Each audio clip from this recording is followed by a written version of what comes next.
What a wasted time. Should have been here on the outside, read the signs. Used to call you mine. Gave it my best, but I don't need one more try.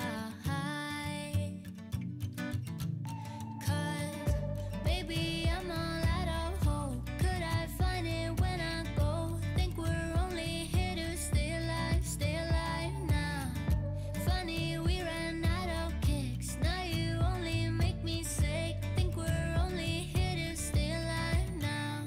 Cause I know what a waste, what a crime, what a fucked up time, and I should go. So I take what I can and I toss it in the car.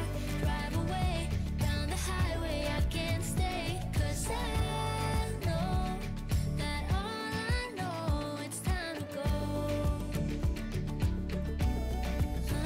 It's time to go.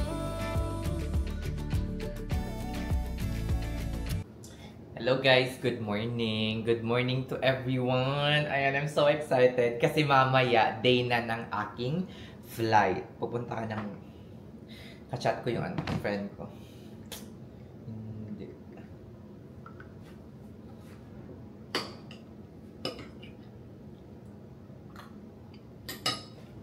Ayan. Day na ng aking flight today. Mamaya na yung aking flight. Punta ako ng airport around 8 p.m. 9 p.m. mga ganyan. Or 7 p.m. Nagka-coffee lang ako ngayon. Of course, Pensacola. Sinasabi ni Jackass na bulok. Pensacola, Florida na ano ko. Dala ko pa to galing Dayton. Hindi na napalitan. Very favorite mug. Kapag na nabasag to, ewan ko na lang. And ang aking iba naman yung breakfast ko ngayon, guys. It's high in protein and a little bit of carbs. 5 egg to. 3 or 2 yung egg na buo. Whole egg. Tapos 2 yung egg white lamang. Ayan. Hard-boiled. Tapos minash ko siya. And then I'll put some mayonnaise and some pampalasa. Mga ganyan. Diba? Para ma-maintain yung ating physique. Diba? Shalak. Fuck. Dami na namang magbabat sa akin. Kasi para ano ko na lang daw yung ano ko. Para makita nyo naman yung improvement, di ba? Kung meron bang, kayo na yung humusga kung merong improvement ng aking katawan from when I started yung parang naging seryoso ulit sa sa pag-workout from Ohio papunta dito. Medyo nag-ano naman. Tapos, di na tayo masyadong sobrang stress. Kasi sa Ohio, grabe guys.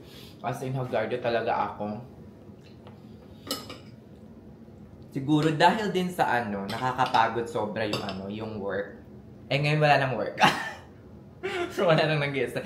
So Ohio kasi guys, grabe. Umuwi kami ng parang ganyan talaga, besh. As in, kahit tanungin nyo yung best friend ko na na katrabaho at saka si Ate Van, yung parang grabe guys, yung parang yung clock in time na imagine niyo na lang, gumigising ako ng mga 9:30 tapos 30 minutes, mga 25 minutes before the time dapat umalis ka na ng bahay. Tapos yun, naghahabol ka pa papuntang Tapos, yung clock out time namin is 12:25, ganyan. Kung minsan nare-receive kami 12:35 na, lakad papuntang ko. Besh, nakakarin ako ng bahay mga 1:30. Tapos magde-decompress pa ako, mga 2:30 na ako makakatulog. Grabe, as in, parang wala kang time para sa sarili mo, lalo na kung magpi-pick up ka pa. Pero yun nga lang, medyo since busy, siguro dahil sobrang busy ng previous hospital ko, eh wala nang time para anong ginagawa ni ganito, anong ginagawa ni ganito, anong ginagawa. Wala nang time na mga ganun-ganun.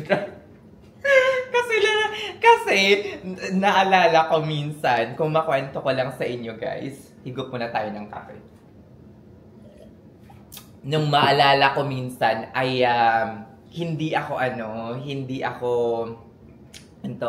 magkasabay kami ng duty ng beshi ko. Tapos, hindi, ni Ate Van ata yun. Beshi, as in, halos buong ship, hindi kami nag-usap. Halos magkatabi lang kami nun ng room. As in, guys, sa sobrang kabisihan. Nakapag-usap kami siguro yung pauwi na 10:30 or mag-11 na. Magkatabi lang kami nun ng assignment. 10 to 13 ako, tapos 14 to 17 siya. Nasa non-critical, pero na-istorya ko naman sa inyo lahat, guys. Maski non-critical, Diyos ko, Lord. Kung minsan, dalawa pa yung ICU patient, tapos meron pang cardiac workup. So, 4 yung minamanage mo, pero yung parang mahilo-hilo ka na, besh, as in. Pero yung mga tao, hindi nakikialam, or yung parang hindi sila yung parang CCTV, yung parang hinahayaan ka na gawin yung kung anong technique mo para mapabilis yung trabaho mo, and they're really not nagging. So, yun yung nagustuhan ko sa previous employer ko. Kahit napaka-busy at kahit parati kaming nagtatransport ng patient kasi usually hindi available yung transport 24/7. As in, most of the time, yung paa ko nagka-cramps. As in, hindi ko mabilang kung ilang beses nag-cramps yung paa ko. Kaya kung minsan nagtitake ako ng potassium pag marami ng yung parang sobrang busy, tapos ang daming lakaran na nangyari. Nagtitake ako ng potassium kung minsan para lang ma-relieve. Kasi sobra, as in, nakakaloka. Nakwento ko lang sa inyo, guys. Pero ngayon, medyo relax na tayo. Riyadh lang. Ka-chat ko yung friend ko. Kasi pupunta kami ng pupunta kami ng Dubai. Siya lang.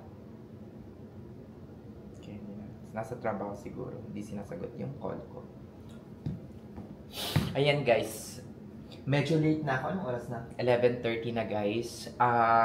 May pupuntahan pa sana ako ngayon. Bibilhin.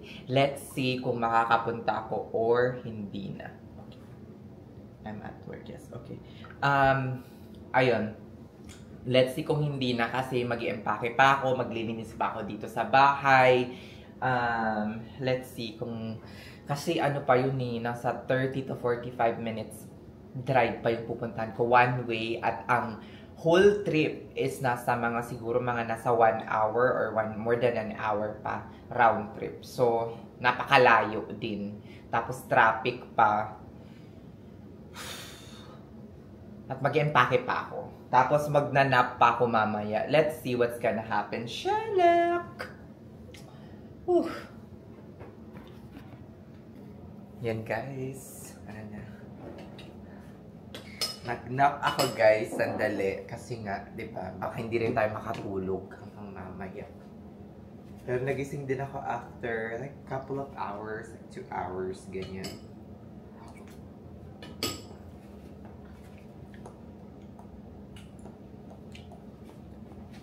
Anyway, pagdating naman natin sa Bangkok, it's Saturday. So, pahinga muna. Diba?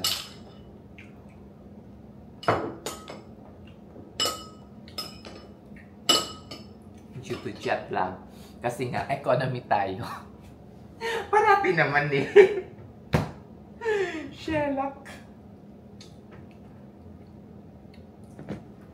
Kapag lang tayo, nakakapag-business class lang tayo kapag meron tayong super duper laki na points, and nakakapanghinayang naman na hindi gamitin.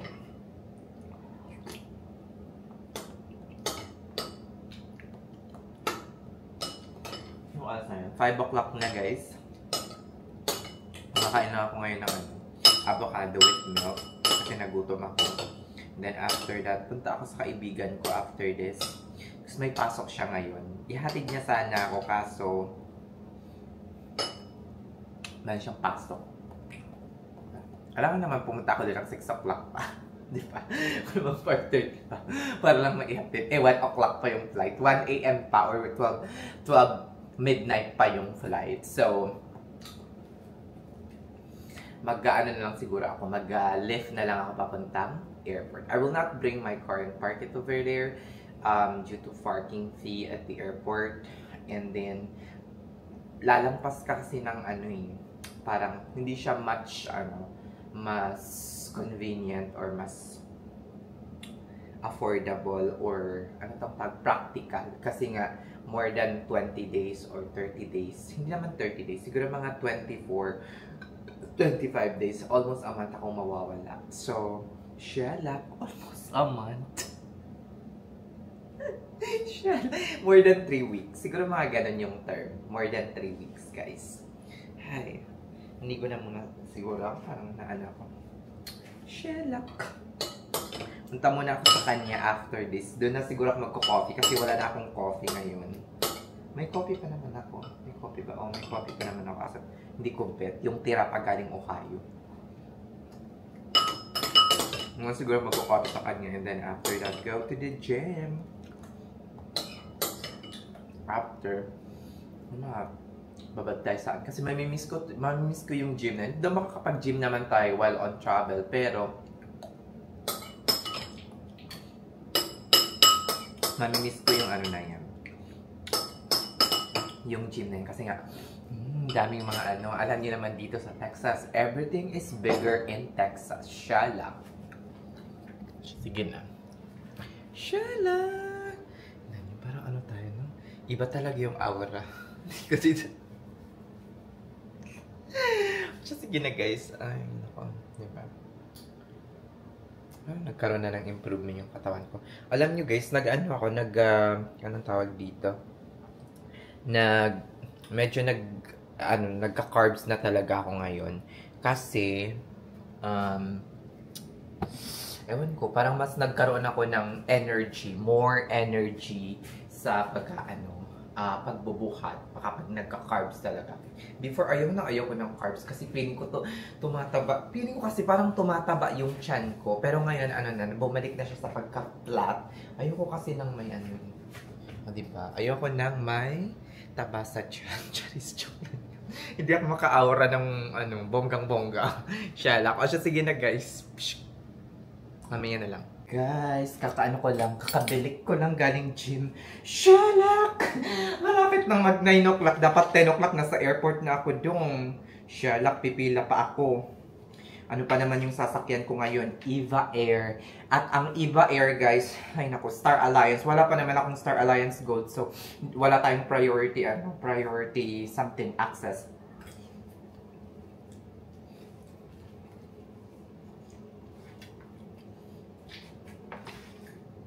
Para hindi na tayo magmadali, no? But anyway,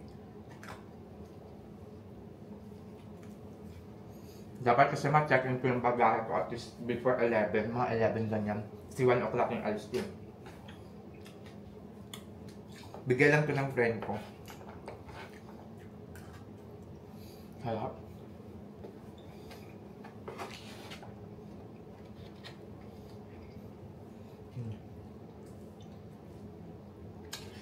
Hindi na ako nagdala ng marami kasi maraming damit kasi nga bili na lang tayo ng mga bibili kasi ako ng mga shorts, bagong shorts sa Bangkok.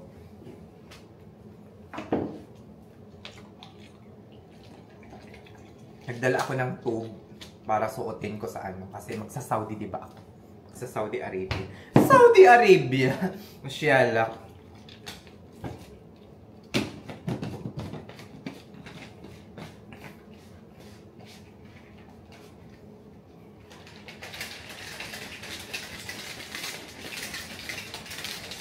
Naligo na po after this, tapos mga 50 minutes ba kayo naligo?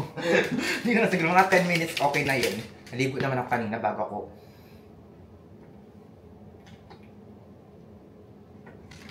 pumunta ng gym kasi dinala ko yung mga supplement ko kasi syempre mag-workout tayo.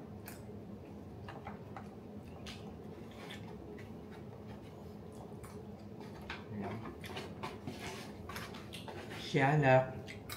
Sana ay makapag-relax-relax ako ng maayos. Shalak! Diba? Sige na guys. See you at the... Siguro after this, mag-update ako sa inyo. But, kung hindi man, kung wala nang Anong tawag nito? Wala ng time. Sa airport na tayo magkita-kita. Shalak! Thank you.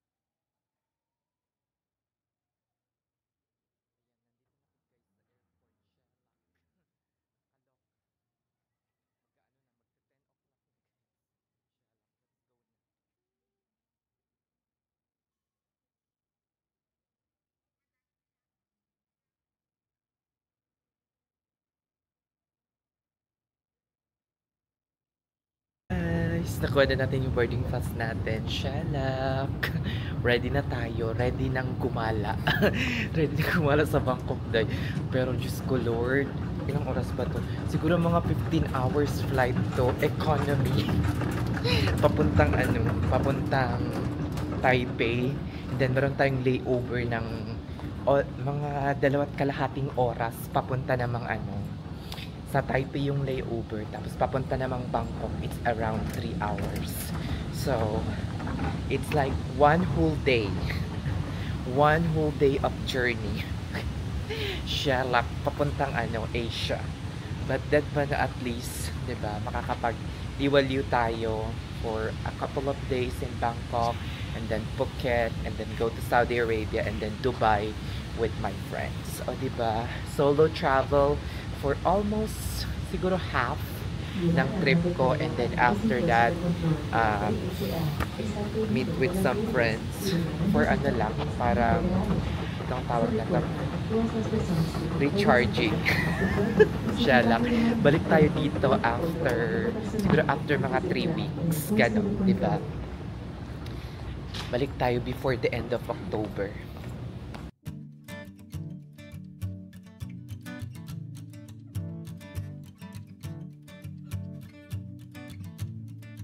What a wasted time. Should have been here on the outside, read the signs. Used to call you mine. Gave it my best, but I don't need one more try. 'Cause baby, I'm all out of hope. Could I find it when I go? Think we're only here to stay alive now. Funny, we ran out of kicks. Now you only make me sick. Think we're only here to stay alive now. 'Cause I know what a waste, what a crime, what a fucked up time, and I should go. So I take what I can and I toss it in the car. Drive away down the highway, I can't stay. 'Cause I know that all I know, it's time to go. It's time to go. You can pass the blame. Say what you want, you got nothing on me. We won't be the same. Don't you call me up, 'cause we badly need this change. Maybe I'm all out of hope. Could I find it when I go? Think we're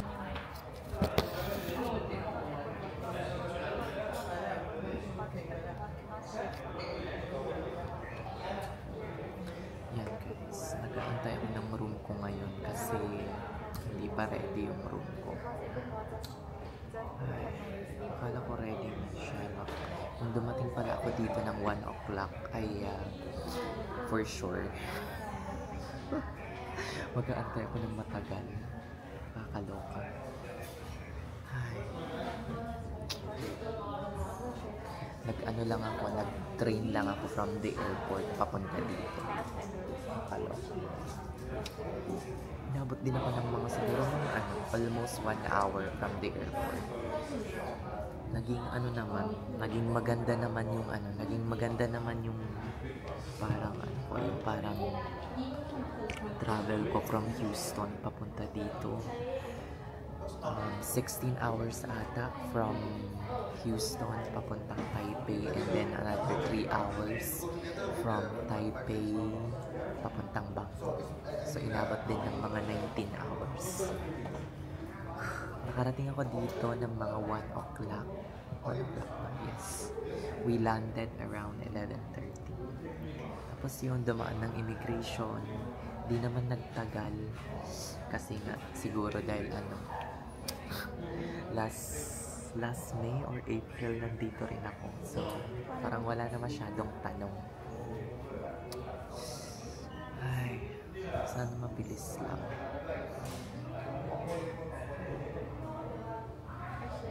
Kasi magla-lunch pa ako. Hindi pa ako nagla-lunch. So, pinakain naman kami around siguro before we land, like 9 or 10 o'clock.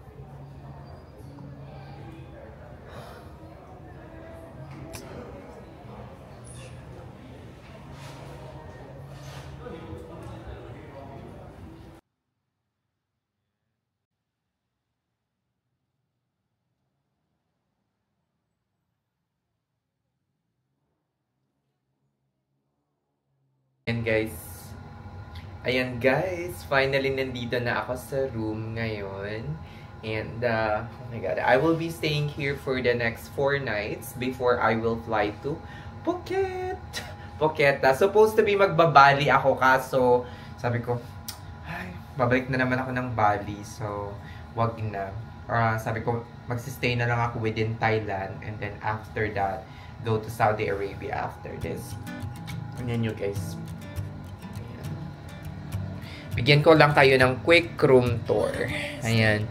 Feeling ko mas maganda at mas maluwag yung pinag-check-inan namin nung last April nung pumunta kami ni Patrick dito.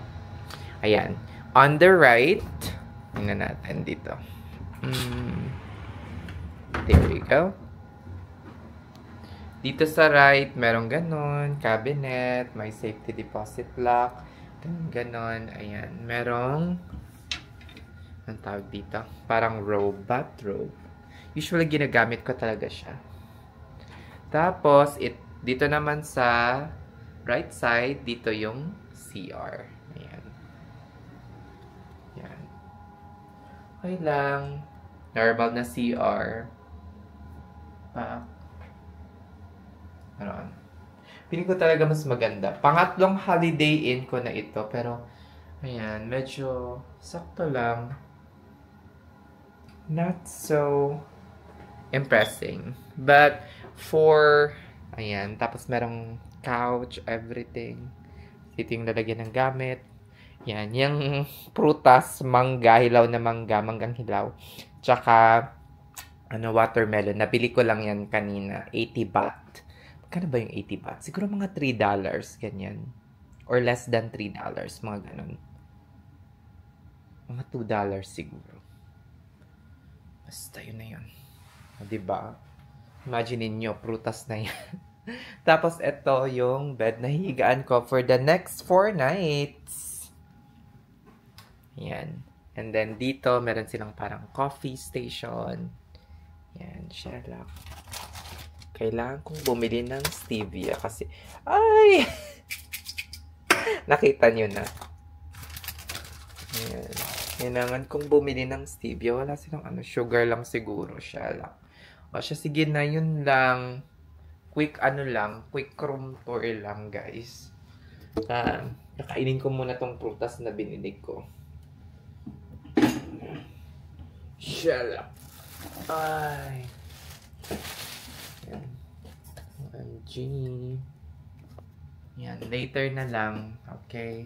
Kasi mamaya, mag-gym ako and then after that, magpapamasahe. Tapos tulog tayo ng maaga.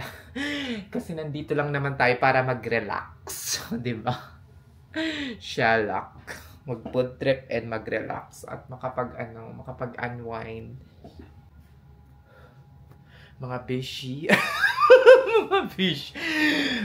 Idlip na muna ako. As in, grabe, hindi ko na talaga kaya. As in, doon nakatulog naman ako sa 16 hours na biyahe. Pero, shalak. Sana magising ako. Sana magising ako mamaya, no? Baka hanggang umaga na to. Charis, di naman siguro. Kasi gusto magpamasahe mamaya, shalak. Siya, sige na.